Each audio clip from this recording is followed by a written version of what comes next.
আসসালামু আলাইকুম everyone, welcome to my another new blog. আশা করছি সবাই ভালো আছেন। আল্লাহর অশেষ রহমতে আলহামদুলিল্লাহ আমরা সবাই ভালো আছি। সকালবেলার বৃষ্টি দিয়ে আজকের ব্লগটা শুরু করলাম। সকালে ঘুম থেকে উঠেই দেখলাম যে একদম মুষলধারে বৃষ্টি হচ্ছে। এখন চলে আসলাম নাস্তা রেডি করতে। ফ্রাইডেতে নাস্তায় আমি বেশিরভাগ টাইম পাস্তা করি, তো আজকেও পাস্তা রান্না করব। তো এখানে আমি দুই রকম পাস্তা একসাথে মিক্সড করে নিয়েছি আর কি। তো আমি এখন পাস্তাটা রান্না করে নিচ্ছি। আর ওইদিকে আপাও চলে আসছে, ওনার কাজগুলো উনি করে নিচ্ছে। তো আমি পাস্তা আজকে একটু বেশি করেই রান্না করতেছি, কারণ আপাকেও দিব সেজন্য। তো উনি এখন হাঁড়ি পাতিলগুলো সব মেজে পরিষ্কার করতেছে আর কি। তো এই তো আমার রান্নাটা মোটামুটি হয়ে গিয়েছে। তো আমি এখনও ঝাল মিক্স করি নাই কোনো কিছু, আরিশের জন্য রেখে তারপর চিলি ফ্লেক্স, কাঁচামরিচ এগুলা আমি মিক্স করবো আর কি। শুক্রবার ছাড়া অন্যান্য দিনগুলোতে এখন তেল জাতীয় নাস্তাগুলো আমি তেমন একটা করি না বললেই চলে, কারণ আমার হাজব্যান্ডকে অন্যান্য দিনগুলোতে সকালের নাস্তায় তেলের তৈরি বা ভাজা পোড়া কোনো কিছুই এখন আর ওকে দেই না। আর সপ্তাহে একদিন একটু এই ধরনের নাস্তা খাওয়া যেতেই পারে। যাই হোক, এখানে আপাকে আমি একটু মাছ কাটার কাজ দিলাম। চিংড়ি মাছগুলো আমার আগেই সবগুলা কাটা হয়ে গেছে, মানে আমি যখন রান্না করি আর কি তখন নামিয়ে কুটে নেই। তো বাকি যেগুলো ছিল আজকে এগুলা নামিয়ে নিয়েছি। তো উনি আমাকে এগুলো কুটে দিচ্ছে। আর মুরগির কিছু পা ছিল যেগুলো আমার পরিষ্কার করা হয় নাই, ফ্রিজে রেখে দিয়েছিলাম এভাবেই। তো আপা আজকে পরিষ্কার করে দিয়েছে। তারপর আজকে রান্নার জন্য গরুর মাংস ভিজিয়েছিলাম, তো মাংসটা ছুটে গেছে, এখন আমি ধুয়ে নিচ্ছি। তো এখানে আমি রান্নাবান্নার প্রস্তুতি নিচ্ছি। আজকে বিফ তেহারি রান্না করব। তো গরুর মাংস একদম ছোট ছোট পিস করে কেটে ধুয়ে আমি এভাবে রেখেছিলাম, আর অনেকটাই রক্তের পানি বের হয়েছে। তো বোলের মধ্যে রাখলে কিন্তু এইগুলা থেকে যায়, সেজন্য কোনো স্ট্রেনারে রাখতে হবে যেন রক্তের পানিটা ঝরে যায়। তো এখন আমি বোলটা ভালো করে ধুয়ে এটার মধ্যে এখন আমি গরুর মাংসটাকে ম্যারিনেট করব। তো বিফ তেহারি রান্না করব। তো এর মধ্যে আপা কাজ টাজ করে চলে গেছে। আমাদেরও নাস্তা খাওয়া হয়ে গেছে। তো যেদিন দুপুরে রান্না থাকে, নাস্তার পরপরই আমি রান্না বান্নার কাজে লেগে যাই। সব কিছু প্রস্তুতি নেয়ার পর তারপর রান্নাটাও আমি শুরু করে ফেলি আর কি। তো এই তো গরুর মাংসটাকে খুব ভালো করে ধুয়ে পানি ঝরিয়ে নিয়েছিলাম। তো এখন আমি একটা বোলের মধ্যে এটাকে সব ধরনের মশলা দিয়ে ম্যারিনেট করে রাখবো। সবসময় আপনাদের সাথে বিরিয়ানির রান্নার রেসিপিটা শেয়ার করা হয় আমার, তবে তেহারি রান্নার রেসিপিটা মনে হয় খুব একটা শেয়ার করা হয় নাই, এক দুইবার হয়তো বা শেয়ার করেছিলাম। তো এখানে টক দইটা একদম জমে আছে। তো এটাকে আমি উপর থেকে বের করে নিচের অংশটা ফেটিয়ে এখন দিয়ে দিলাম আর কি।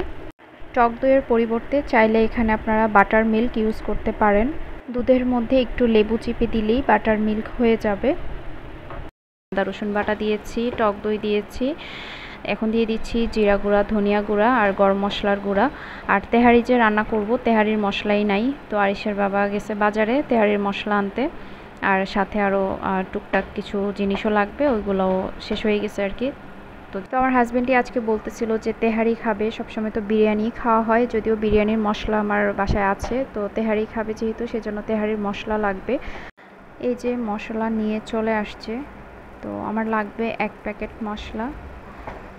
তো এখন আমি এটা নিয়ে চলে যাচ্ছি কিচেনে। তো এখন তেহারি মশলাটা মিক্স করে নিব মাংসের সাথে। আর তেহারিতে আমি অল্প কিছু আলু দিব। তো এখন আমি এই যে মশলাটা মিক্স করে নিব আর কি। তো তেহারির আলুটা আমি আরিশের জন্য দিব। তেহারিতে যদিও আলু দেয় না, তো সবসময় বিরিয়ানিতে আলু দেওয়া হয়। তো এটা যেহেতু আমার আরিশ খাবে, সেজন্য আলুটা দিচ্ছি। আর এখানে আমি মরিচের গুঁড়া দিই নাই, আপনারা চাইলে মরিচের গুঁড়া দিতে পারেন। মরিচের গুঁড়াটা দিলে বেশি ঝাল হয়ে যাবে, যেহেতু আমার বেবি খাবে সেজন্য আর দিলাম না। আর তেহারি কিন্তু সরিষার তেলেই রান্না করলে বেশি ভালো হয়, তো সেজন্য আমি এখানে বেশি করে সরিষার তেল দিয়ে দিয়েছি। বেশি করে বলতে আমি একবারই তেলটা দিয়েছি। এখানেই আমি এই তেলেই আবার পোলাওয়ের চালটা ভেজে নেব। তো এই তেলেই রান্না হবে পুরোটা। তো এখন আমি পেঁয়াজ ভেজে নিচ্ছি। আজকের তেহারিটা আমি একটু মানে প্যাকেটের ইনস্ট্রাকশন অনুযায়ী রান্না করতে চাচ্ছিলাম, সেজন্য এখানে আমি প্রথমে গরম মশলা দিই নাই। পরে আবার আমার মন খচখচ করতেছিল, কারণ আমি আবার রান্নাটা নিজের মতো করে করতে পছন্দ করি, সবসময় যেভাবে করি। তো আজকে ভাবলাম যে একটু অন্য ওয়েতে রান্না করি। তো অন্য ওয়েতে রান্না করলে কেমন হবে টেস্ট, সেটা দেখার জন্য আর কি। সবসময় তেহারি বিরিয়ানি আমি একই স্টাইলেই রান্না করি, যদিও তেহারি আর বিরিয়ানির মধ্যে কিছুটা পার্থক্য আছে, মশলার মধ্যে কিছুটা ডিফারেন্ট আছে, তারপর রান্নার স্টাইলেও কিছুটা ডিফারেন্ট আছে। যাই হোক, এখানে হচ্ছে আমি পেঁয়াজটা ভেজে নেওয়ার পর ম্যারিনেট করা গরুর মাংসটা দিয়ে দিলাম, দিয়ে মাংসটা কষাচ্ছিলাম, দেখতেছিলাম যে আসলে সেদ্ধ হতে একটু টাইম লাগবে। পরে আমি যেটা করেছি, প্রেশার কুকারে আমি ট্রান্সফার করে দিয়েছি, যেটা আমার রান্নাটাকে সহজ করে দিবে। তো প্রথম দিকেই আমি চাইলে প্রেশার কুকারেই এটা বসাতে পারতাম, এটা ভুল হয়ে গেছে। ভাবছিলাম যে এভাবে কষিয়ে মাংসটা সেদ্ধ করে নেব। মাংসটাকে প্রেশার কুকারে দিয়ে আমি এখানে চলে আসলাম সে তেহারির মশলা কিনতে গিয়ে আরও কী কী নিয়ে আসছে এগুলা গুছানোর জন্য। তো দেখলাম যে সমুচা সিঙ্গারাও নিয়ে আসছে। আমি যতই ভাজা পোড়া অ্যাভয়েড করতে চাই, সে হচ্ছে আবার নিয়ে আসে বাইরের জিনিসগুলা। তো আজকের এগুলো দেখেও আমার ভাল লাগতেছিল না। আমি ওকে বলতেছি যে তোমাকে আমি হচ্ছে একটু ডায়েট করাতে চাচ্ছি, তুমি সেই আবার ভাজা পোড়া নিয়ে আসতেছো। তো যাই হোক, সে বলে যাচ্ছে একটু খেতে ইচ্ছে করছে, সেজন্য নিয়ে আসছে। তো সাথে আরও কয়েকটা বাজার ছিল, ওইগুলো আর আমি ভিডিও করি নাই। তো এখন হচ্ছে আমার মাংসটা সেদ্ধ হয়ে গিয়েছে, আলুটাও মিক্স করে দিয়েছিলাম। এখন হচ্ছে আমি মাংসের থেকে কিছুটা তেল আমি হাঁড়িতে নিয়ে এই তেল মশলার মধ্যে হচ্ছে আমি এখন চালটা ভেজে নেব। এই স্টাইলটা কিন্তু আমার রান্নার স্টাইল না, আমি হচ্ছে অন্যভাবে রান্না করি। বললাম না আজকে একটু ডিফারেন্ট ওয়েতে রান্না করব। তো যাই হোক, আমার কাছে মনে হয় যে আসলে এই যে পোলাওয়ের চালটা তেহারি বা বিরিয়ানি রান্নার সময় আর কি তেলের মধ্যে গরম মশলা পেঁয়াজ ভেজে রান্না করলে তারপর চালটা দিয়ে ভাজলে এইটাতে বেশি ফ্লেভার থাকে। আমার দুইটা রান্না কম্পেয়ার করে যেটা মনে হয়েছে আর কি, আজকে তো একটু নতুন ওয়েতে রান্না করলাম। তো এখন হচ্ছে আমি পরিমাণ মতো পানি দিয়ে দিয়েছি, পানিটা আমি আগেই ফুটিয়ে রেখেছিলাম মাপ দিয়ে চালের ডাবল। আর সেই ফুটানো পানি থেকে কিছুটা পানিতে আমি পাউডার মিল্ক গুলিয়ে দিয়ে দিলাম। এখন দিয়ে দিব কিশমিশ, তারপরে হচ্ছে লবণটা চেক করে আরও কিছুটা লবণ দিয়ে দিচ্ছি। এখন ঢেকে এটাকে রান্না করব। রান্নার এই পর্যায়ে হচ্ছে আমি এখন গরুর মাংসটাকে মিক্স করে দিচ্ছি। তো এই তো প্রেশার কুকার থেকে মাংসটাকে ঢেলে মিক্স করে নিচ্ছি।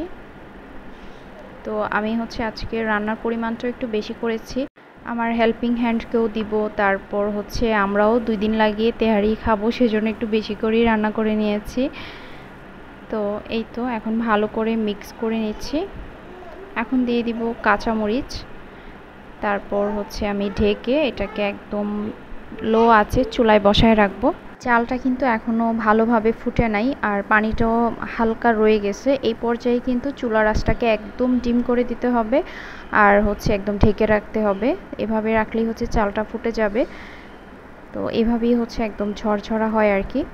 একদম পুরা চাল ফুটিয়ে হচ্ছে পানি শুকাতে গেলে দেখা যায় যে একটু নরম হয়ে যায়। তো এই তো পানিটা শুকিয়ে গেছে, এখন হচ্ছে আমি ওপর নিচ ভালো করে আলতো হাতে মিক্স করে নিচ্ছি। একটা চালও ভাঙে নাই, মাশাআল্লাহ একদম ঝরঝরা ছিল। তারপর আমি একটু হালকা কেওড়া জল দিয়ে দিব, তারপর ঘি দিয়ে দিব। আমার রান্না কিন্তু শেষ, এখন আমি এটাকে দমে বসায় রাখবো 5-10 মিনিটের জন্য। তো এই তো এখন হচ্ছে আমি ঘি দিয়ে দিলাম, আর হচ্ছে কেওড়া জল দিয়ে দিব। তো এই তো এই ছিল আমার তেহারির রেসিপি। এখন হচ্ছে কিছুটা পেঁয়াজ বেরেস্তা দিয়ে দিচ্ছি। আর এটার টেস্ট ওই যে বললাম না যে আমি যেভাবে আমার স্টাইলে রান্না করি ওইভাবেই আমার কাছে বেশি ভালো লাগে আর কি। আর আজকের স্টাইলের রান্নার টেস্টটা আমার হাজব্যান্ড বলেছে যে খুবই ভালো হয়েছে, কিন্তু আমার কাছে আমি যেটা পেলাম আর কি ডিফারেন্টটা, আসলে ওইটাই বেশি মজা এটার থেকে। ওই যে চাল ওইভাবে ভেজে বা যেভাবে আমি রান্না করি আর কি, এটাও খারাপ হয় নাই, তবে ওই যে বললাম ফ্লেভারটা একটু বেশি ভালো আসে ওইভাবে, এই আর কি। একটু তো ডিফারেন্ট থাকবেই, তাই না, 2 রকমের রান্না হলে। তো এখন হচ্ছে আরেকবার, এখন আমরা হচ্ছে খাওয়ার আগে আরেকবার হচ্ছে মিক্স করে নিচ্ছি। এই যে দেখতে পাচ্ছেন একদম ঝরঝরা। তো এই ছিল আমার আজকের রান্না। আর এদিকে আমার বাবা দেখেন, সে এখানে বলতেছে মা আমি বাবার সাথে কথা বলবো। তো ইন্টারকমে যে বাবার সাথে কথা বলা যায় না সেটা তো আর ও বোঝে না, ওর বাবা গিয়েছে নামাজে। তো সে হচ্ছে বলতেছে বাবার সাথে কথা বলবে। তো আমি হচ্ছে ফোনটা ওকে নামাই দিলাম, সে কানে দিয়ে বলতেছে বাবা তুমি কোথায়, বাসায় আসো তাড়াতাড়ি, এগুলো বলতেছে আর কি। যে আবার কুটুস করে হাসিও দিয়েছে। তো তারপর হচ্ছে এখন সে নিজে নিজে একটু সাইকেল চালাবে। এর মধ্যে সে আমার সাথে নামাজও পড়েছে মাশাআল্লাহ। আমি যখন নামাজ পড়ি আমার ছেলে হচ্ছে আমার সাথেই নামাজে দাঁড়ায়, যতক্ষণ আমি নামাজ পড়বো ততক্ষণ সেও আমাকে অনুকরণ করে যাবে মাশাআল্লাহ। তো এখন হচ্ছে সে একটু সাইকেল প্র্যাকটিস করতেছে। তো একটু একটু করে শিখতেছে, যদিও পারে না, মানে প্যাডেলটা চাপতে পারে না আর কি। আর একটু বড় হলে পেরে যাবে। তো সে যখন সাইকেল চালাচ্ছিল সে আমাকে বলতেছিল, মা আমাকে ভিডিও করো। এই জিনিসটা এখন সে প্রায় সময়ই করে, কিছু একটা করতেছে বা খেলতেছে, সে আমাকে বলবে যে মা আমাকে ভিডিও করো। ওই যে এখন সে বুঝে গেছে যে আমি আসলে ভিডিও করি, বাইরে বৃষ্টি দেখলে বলবে মা চলো ভিডিও করি, এগুলা বলবে। তো এই যে আমার কুটুস পাখি হচ্ছে সাইকেল চালাচ্ছে। তারপর হচ্ছে আমরা একটু ছাদে ঘোরাঘুরি করব। এর মধ্যে আমাদের দুপুরের খাওয়া হয়ে গেছে, দুপুরে খাওয়া দাওয়া করে একটু ঘুমাইছিলাম। এখন বিকেলে আসলাম ছাদে। আজকে সারাটা দিন বৃষ্টি ছিল, বিকেলবেলার দিকে তেমন একটা বৃষ্টি ছিল না। এবার ড্রাগন গাছে মাশাল্লাহ অনেক ড্রাগন এসেছে, অনেকগুলা ফুল ছিল, অনেক মানে অনেকগুলা মাশাল্লাহ। আর লেবু গাছেও লেবু এসেছে। অনেকেই জিজ্ঞেস করেন আপু গাছগুলা কি আপনার? না, গাছগুলা আমার না, গাছগুলা হচ্ছে বাড়িওয়ালার। তো ছাদে মোটামুটি অনেক ধরনের গাছই আছে, এই পাশটাতে একটু কম, ওই পাশটাতে বেশি গাছপালা।